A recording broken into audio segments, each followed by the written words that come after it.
सबको कॉल किए जो मेरे अपने थे, लेकिन किसी ने साथ नहीं दिया अभी तक। मैंने अब घर जाना है क्योंकि इधर मुझे विश्वास नहीं रह गया, एक वो कहते हैं ना कि भरोसा नहीं रह गया किसी के ऊपर।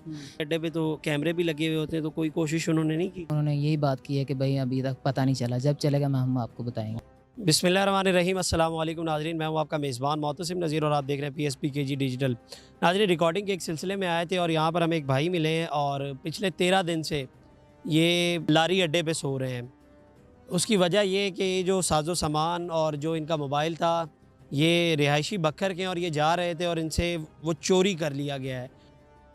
चोरी किस तरह से किया गया है, ये तमाम तर तफसीलात तो इनसे हम जानते हैं। अस्सलाम वालेकुम। वालेकुम अस्सलाम जी। क्या नाम है आपका? मोहम्मद हारून जी। मोहम्मद हारून, कैसे हो आप? ठीक? अल्हम्दुलिल्लाह जी, शुक्र अल्लाह। क्या मामला पेश आया? सर जी, मैं डेरा गोजरा में काम करता था सिक्योरिटी गार्ड का। तो 3 महीने बाद घर जाने लगा था, उन्होंने बंदे छाट किए थे इसीलिए। तो मैं लारी अड्डा में आया हूँ, इधर आके बैठा हूँ, तो तकरीबन 4 बजे का टाइम था सुबह ना। तो ये आज से पहले बताना कितने दिन पहले का वाक़या? तकरीबन 25 जुलाई का। 25 जुलाई का, और आज तकरीबन 8 अगस्त है और तकरीबन आपको 10-15 दिन हो गए। हाँ जी। अच्छा, आगे बताएं। तो मैं उधर आके बैठ गया हूँ, 9 बजे मेरी गाड़ी जानी थी इधर से। मैंने कहा मैं 9 बजे चला जाऊँगा आराम से ना। मैं नमाज़ पढ़ के आया हूँ, आके बैठा हूँ, तो मेरे पास ऐसे ही जैसे आप बैठे हैं ऐसे एक बहुत अच्छा ख़ानदान से कोई लगता था शख्स, वो आके बैठा है। मुंह पे उसने मास्क लगाया था, सफ़ेद कलर का सूट पहना हुआ था, तो दाढ़ी शेप था बिल्कुल ना। तो उसने मेरे पास बैठा हुआ था, 20-25 मिनट बैठा है। मैंने कहा शायद ये भी कोई जाने वाला होगा, कहीं जाना होगा इसने। उसने जेब से निकाल के कुछ चीज़ ऐसे फेंकी है मेरी तरफ ना। मुझे 20 मिनट के बाद जाग आई है, मेरे पैसे, बटवा, कपड़े जो भी थे मेरे पास, साजो सामान सब कुछ वो ले गया। तो तकरीबन कितना, क्या-क्या चीज़ें थी जो वो ले गए? मेरी तकरीबन 3 महीनों की सैलरी थी और मेरा 40,000 का नया मोबाइल था, मैंने वो भी किस्तों पे लिया हुआ था। और मेरा आईडी कार्ड वगैरह था, एटीएम कार्ड था, मेरे कपड़े थे नए, वो भी सारा कुछ चला गया साथ ही। तो आप वैसे जा किधर रहे थे? रिहाइश कहाँ पे? मेरी ज़िला बखर में। ज़िला बखर में आप रहते हैं, तो क्या आपको समझ ही नहीं लगी कि किस तरीके से वो आपसे चीज़ें लेके चला गया? बस जी, मैंने आज तक कभी किसी का बुरा नहीं चाहा, ना कभी किसी का बुरा हुआ है, किया है, और ना कभी मैंने, मेरा दिल ही किया है। तो मुझे नहीं पता चला कि मेरे साथ कैसे हो गया है, किस वजह से हुआ है। क्लोरोफॉर्म आपको सुंघाया है उसने? हाँ जी, जैसे भी उसने फेंका है मुझे सूँघाया और मुझे 20 मिनट। फेंका है या आपके ऊपर कोई चीज़ रखी है उसने? वैसे उसने जैसे ये रुमाल नहीं होता तो इसको ऐसे हम हिलाते हैं, आपके सामने यूँ? हाँ ऐसे हिलाया उसने, तो मैंने गौर नहीं किया, लेकिन जैसे मुझे महसूस हुआ तब तक मुझे नींद आ चुकी थी। तो आपको कितनी देर बाद तकरीबन होश आई थी? मुझे तकरीबन 20-25 मिनट बाद। 20-25 मिनट बाद वो फरार हो चुका? जी, फरार हो चुका था। तो वो पहले भी आपकी ताक में था, पीछे-पीछे था, या कहीं भी उसको मैंने देखा? उसको ज़िंदगी में कभी नहीं देखा जब और भी नहीं किया था? नहीं जी, तो आप यहाँ पर क्या काम करते थे? इधर सिक्योरिटी गार्ड का करता सिक्योरिटी था। गार्ड की तो आपकी माहाना कितनी तनख्वाह थी? मेरी तकरीबन 20,000 थी, उसमें से मेरा खाना और रहाइश अपना था। रिहाइश खाना अपना था उस 20,000 में से, उसमें से भी आप घर बेचते हैं? उसमें से मैंने 3 महीनों की इकट्ठी की थी, मैंने कहा चलो इकट्ठी लेके जाऊँगा तो कोई फ़ायदा हो जाएगा घर का। तो घर वालों से फिर राब्ता हुआ उसके बाद? मैंने रब्ता किया, उन्होंने कहा बेटा आपने जो सैलरी लेके आनी थी उससे ही हमने भी अपना घर का निज़ाम वगैरह सब कुछ चलाना था, और हम इतने नहीं हैं कि हम किसी से उधार भी इधर मांग लें। तो इसलिए उन्होंने कहा भी बेटा अगर बन सके तो आ जाना, ना बने तो इधर कहीं ना कहीं दिहाड़ी मजदूरी कर लेना। और मैं उस दिन से काम की भी तलाश में हूँ, मुझे कहीं पे काम भी नहीं मिल रहा। तो पिछले 13 दिन से आप किधर सो रहे हैं? क्या, कैसे खाना पीना पूरा कर रहे हैं? इधर बस अगर किसी ने पूछ लिया तो उसको कैफियत बता देता हूँ, अगर किसी के दिल में आया तो वो खिला देता, नहीं तो पानी पी लिया, अल्लाह अल्लाह तक खैर सला। 13 दिन से आप खाने के बगैर ही रह रहे हैं और पानी पी रहे हैं?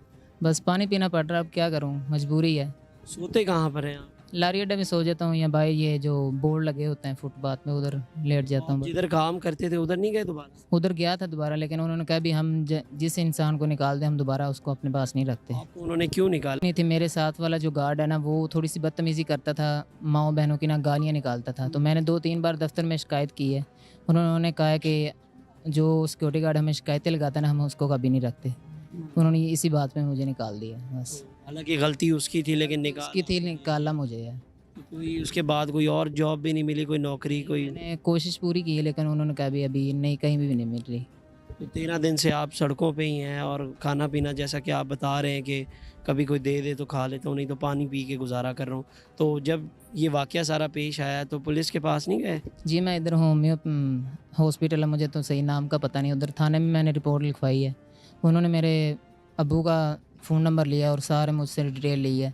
मैंने सब कुछ उनको बताया। मैंने 2-3 बार वो उधर से एक कांस्टेबल रहते हैं अज़ीम भाई ना, पुलिस वाले, उनको मैंने 2-3 बार कॉल किए तो वो उन्होंने कहा भी जब पता चलेगा हम आपको बता देंगे। उन्होंने बस यही सवाल किया है। तो आप पिछले 13 दिन से उन्हें पता ही नहीं चला कि कौन लोग थे या क्या था, सीसीटीवी फुटेज, ज़ाहिर बात है अड्डे पे तो कैमरे भी लगे हुए होते हैं, तो कोई कोशिश उन्होंने नहीं की? जी, ये तो उसके ग़ैब-ओ-गुमान में होगा। मैंने तो जब भी उसको कॉल की उन्होंने यही बताया मुझे बस। आप गए थाने में भी चक्कर लगाया, कितनी बार लगाया है? 2-3 बार लगाया लेकिन तब मुझे वो मिले नहीं हैं भाई ना। फिर मिले ही नहीं आप? मिले नहीं हैं। फिर मैंने फ़ोन पे भी बात की है, मेरे पास पर्ची में नंबर था वो गुम हो गया है। तो मैंने उनके ज़रिए भी उनसे बात की है लेकिन उन्होंने यही बात की है कि भई अभी तक पता नहीं चला, जब चलेगा हम आपको तो बताएँगे। आप किसी तरीके से घर क्यों नहीं जा रहे? ज़ाहिर बात है, जैसे आप बता रहे हैं, ज़ाहिर बात है मुश्किल है, लेकिन कोई ना कोई तरीक़ाकार आपके भाई होंगे उधर, किसी तरीके से यहाँ से चले जाएँ और वहाँ पर जाकर वो किराया दे दें। मैंने सब कुछ अरेंजमेंट किया भी था, उनको कहा भी था लेकिन वो कहते हैं कि हमारा अपना घर का जो सिस्टम है वो इतनी मुश्किल से चलता है तो हम आपकी इतना किराया कैसे दे सकते हैं। 22-25 रुपया किराया भक्खर का इधर से। तो मैंने सारा कुछ किया है, सबको कॉल की है जो मेरे अपने थे लेकिन किसी ने साथ नहीं दिया अभी तक। कोई अपना भी आपके साथ नहीं खड़ा हो रहा है, इवन कि आपके सगे भाई भी आपका साथ नहीं दे रहे। मेरा छोटा भाई है वो अभी इस महीने ही गया है काम पे ना, तो उसकी तो अभी सैलरी नहीं आई। तो अगर आई होती तो वो मैं कब का घर चला जाता लेकिन उसकी बेचारे की सैलरी नहीं आई। लेकिन अब इधर आपने काम करना है कि घर ही जाना है आप? मैंने अब घर जाना है क्योंकि इधर मुझे विश्वास नहीं रह गया। एक वो कहते हैं ना कि भरोसा नहीं रह गया किसी के ऊपर कि इधर पता नहीं मेरे साथ अब आगे क्या हो सकता है, मुझे नहीं पता, वो खुदा ही जानता है। ठीक हो गया। अच्छा, उस बंदे को जिसने आपसे ये सब चीज़ें लूटी हैं, उसका कोई हुलिया शक्ल कुछ याद है आपको? जी, उसकी दाढ़ी मूंछ था और मास्क लगाया हुआ था, ऊंचा लंबा कद था और मोटापे में था थोड़ा सा। खेड़ी जूती उसने ना पहनी हुई थी, जूते कपड़े पहने हुए थे? कपड़े उसने सफ़ेद कलर के पहने हुए थे और हाथ में उसकी सुनहरी रंग की घड़ी थी बस। ठीक हो गया। तो आपसे तकरीबन कोई 50-60 हज़ार रुपया वो लेके गया? हाँ जी, ये लेके और गया। 40,000 रुपया का मोबाइल था वो भी ले गया, और कपड़े और सब कुछ, आईडी कार्ड, वॉलेट, सब कुछ ले गया मेरे तमाम पास। तर चीज़ें वो अपने साथ लेके फ़रार हो गया हुआ है। तो पुलिस के, अब जब आखिरी बार आप पुलिस से मिले थे, उन्होंने क्या कहा था तब? उसने कहा जब भी पता चलेगा हम आपको बताएंगे भी और आपकी चीज़ें आपको पहुंचाएंगे भी। तो आपने उन तक कोई कॉन्टैक्ट नंबर छोड़ा हुआ है? जी, मेरे अब्बू का नंबर है। हाँ जी, तो अब्बू से आप कैसे रब्ता करते हैं? वो भी अगर कोई किसी से मिन्नतें करता है, अगर कोई दे दे मोबाइल तो कर लेता हूँ उन्हें। अब्बल तो इधर कोई देता नहीं मोबाइल ना, अगर दे दे तो फिर कनेक्ट कर लेता हूँ बस। जी। ठीक हो गया। चलिए शुक्रिया, अल्लाह पाक आप पर आसानियाँ करे। जी नाज़रीन, हारून हमारे साथ मौजूद थे और इनकी गुफ्तगू आपने सुनी, और जिस तरह से ये बता रहे हैं कि जिस तरह ये 3 माह बाद अपने घर जा रहे थे और अपनी तनख्वाह इकट्ठी की हुई थी, और एक मोबाइल था इनके पास, और एक नामालूम शख्स जिनका इन्होंने बताया तो है, इन्हें वो जानते नहीं थे, खैर उनका होलिया बताया कि किस तरह का वो दिखता था। वो इनसे तकरीबन 1 लाख रुपया, इनका अगर कैश की बात की जाए, वो तकरीबन मोबाइल समेत ले गया है, और इनका जो ज़रूरी सामान था जैसे इनके कपड़े, इनके वॉलेट, इनका आईडी कार्ड और इनका बैंक अकाउंट कार्ड, वो सब कुछ चीज़ें इनकी ले गया है। और पुलिस में जब ये गए हैं तो पिछले 13 दिन से वो इन्हें यही कह रहे हैं कि अभी हम ढूंढ रहे हैं। हालांकि अगर कोशिश की जाए तो वो मिल सकता है, लेकिन ज़ाहिर बात है फिर हमारा निज़ाम जिस तरह का है या हमारे लोग जिस तरह के हैं और वो जितनी काविशें करते हैं, ये हम भी बेहतर जानते हैं और ये आप लोग भी बेहतर जानते हैं। तो ये हारून था और ये यहीं पे हम रिकॉर्डिंग के सिलसिले में आए थे, तो हमारी मुलाकात हुई, तो इसने बताया कि इस तरह से इसके साथ ये वाक़या पेश आया और इस तरह से पिछले 13 दिन से ये अपनी ज़िंदगी गुजार रहा है। और जिस मुश्किल वक्त में ये इस वक्त है, मेरा ख़्याल है कि जिस तरह से ये अपनी ज़िंदगी गुजार रहा है, चूँकि ये कह रहा है कि पिछले 13 दिन से ये सिर्फ़ अगर कोई कुछ दे दे खाने के लिए तो खा लेता है, नहीं तो पानी पीकर अपना गुजारा कर रहा है। और इसके पास इतना भी जिसकी बात की जाए ना, इतना भी कैश नहीं है कि यहाँ से ये अपने घर रवाना हो सके। ज़ाहिर बात है अगर इतने पैसे होते तो पिछले 13 दिन से ये अपनी ज़िंदगी यूँ ना गुजार रहा होता। तो मेरी अरबाब इख्तियार से ये गुजारिश है कि इसका जो इसकी जो FIR है उसके ऊपर उसको काबिल गौर किया जाए और उस पर जल्द अज़ जल्द एक्शन लिया जाए, और जो भी शख्स है इसके पीछे उसको गिरफ़्तार किया जाए। और इसका सामान और इसका जो कैश है, ज़ाहिर बात है इनकी ज़रूरियात ज़िंदगी उस कैश पर मबनी थी, जैसा कि इन्होंने बताया कि इसके घर वाले इसकी तनख्वाह के आसरे बैठे हुए थे। तो अब अगर ये तनख्वाह नहीं भेज रहा तो इसके घर में भी जो हालात हैं वो भी आप समझ सकते हैं। तो उनसे गुजारिश है कि जल्द अज़ जल्द उस शख्स को पकड़ा जाए और उसे कैफ़िर किरदार तक पहुँचाया जाए और इनकी चीज़ें इन तक पहुँचाई जाए।